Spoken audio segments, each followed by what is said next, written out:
Our valedictorian will begin his chemical engineering studies at the University of Dayton this fall.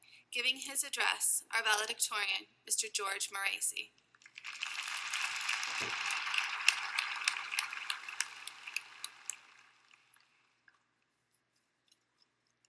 Well, we're done. Congratulations, everyone.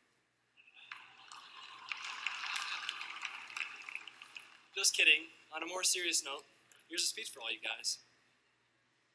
Of course, we'd like to thank the administration, members of the school board, teachers, parents, friends, whoever else got dragged along, and fellow graduates.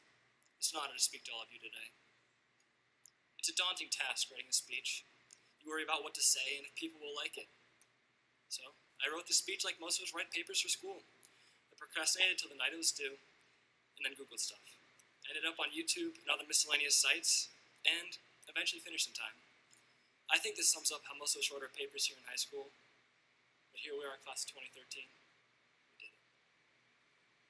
This really is a very special moment in our lives. It marks the divergence of pathways as we all try to find ourselves and our place in the world. This speech is usually a time in which there are words of advice and you're told to follow strict principles to find happiness and success.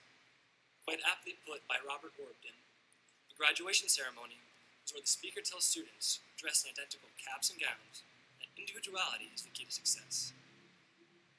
And as we move forward, I do wish everyone luck and success in whatever path in life you do choose. However, I'm going to focus more on the happiness aspect. The idea of success is a lot more elusive and based on self-perspective. There are many different theories and principles on how to live your life. They don't fit for everyone, but happiness, that's what's important. What is life without happiness? Nobody can tell you what makes you happy. It's something that comes from within, and oftentimes it drives us to do what we do in our lives. We need to remember this as we progress through different stages in life, because there will be many distractors that can sidetrack you, be it working too much, gaming too much, or just simply sleeping too much. So fellow classmates, now as we graduate, we seem to get more freedom. It may be an illusion for some, but the choices we make will impact our future. Our first important decision was the choice of what to do after we graduate, whether it be work, the military, trade school, or college. This decision was important to our future. This is our first step towards a fulfilling life. Hopefully the decision will reflect our dreams and how we get enjoyment in life. And as the Confucius saying goes, choose a job you love and you will never work a day in your life. Now, I'm not going to stand up here saying you should only live in the moment for happiness and that life will be without obstacles you need to surmount. It's not easy. If this were the case, the world would be full of people that are smiling. But if you walk down a crowded sidewalk in a city, you can see how many unhappy people there are around us.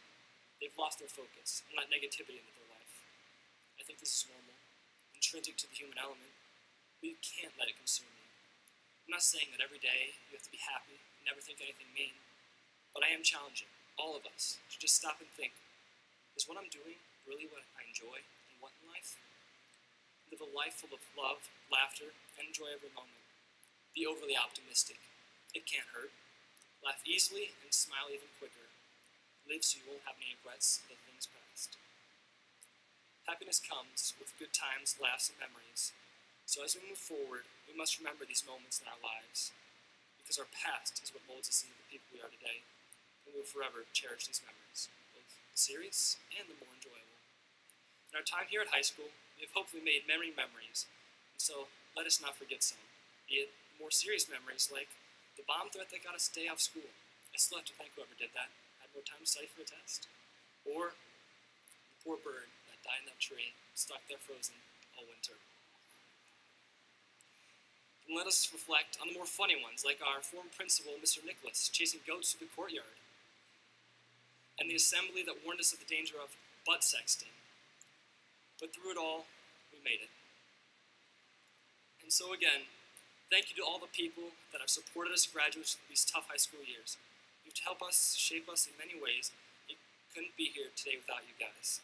So thank you, teachers, parents, guidance counselors, administrators, and everyone else who reached out and touched a graduate. We couldn't be here without you. I'd like to close with a quote, because quotes are always how you're supposed to close these things. It comes from a wonderful book called Tuesdays with Morrie. It goes like this. So many people walk around with a meaningless life, They seem half asleep, even when they're busy doing things they think are important. This is because they're chasing the wrong things. The way to get meaning to your life is devote yourself to loving others, devote yourself to the community around you, devote yourself to creating something that gives you purpose and meaning. So as we go forth from this room, and thus metaphorically into our lives, I hope we all can keep in mind that happiness is what's important in life. Keep your values true, never stray from what makes you happy. My name is George Moresea.